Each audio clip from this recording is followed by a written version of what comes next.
There's 10, and here's episode 2 as it's listed here, Sensational Sherri.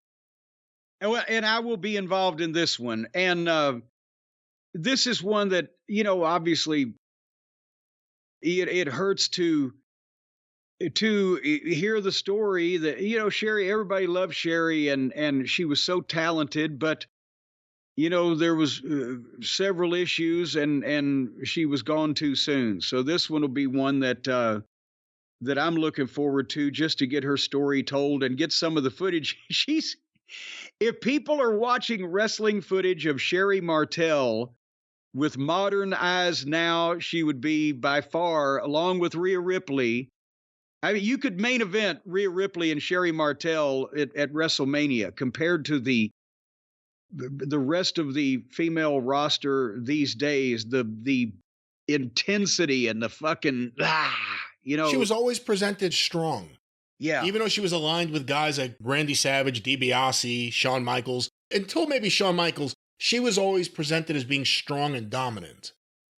And that's the thing is that, and I know somebody's going to see, one of her matches on YouTube with Candy Divine in a fucking blasé AWA match and think, what? But no, when she was on the stage and being presented and there was she fit right in with all of the fucking stars. And she had an oomph and an intensity and a believability, especially speaking, that, they could use today instead of this fucking chatter amongst many of the girls. Think of the chance she got. It really is amazing.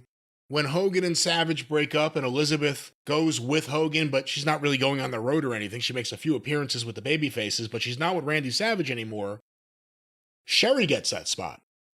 Heel Randy Savage and eventually King Randy Savage, Macho King, and Queen Sherri, and she excelled in that role. That's a tough role to, you're not really replacing Elizabeth because it's a different kind of personality altogether, but you're replacing her in terms of being a valet with Randy Savage, who just had an iconic relationship on this wrestling show with Elizabeth. And it worked.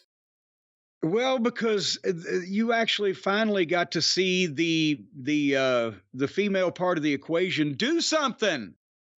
For one thing, I know everybody loved Elizabeth. I never got it. I mean, I'm not saying anything about her. I've met her like twice in person. Not saying anything bad about her as a person.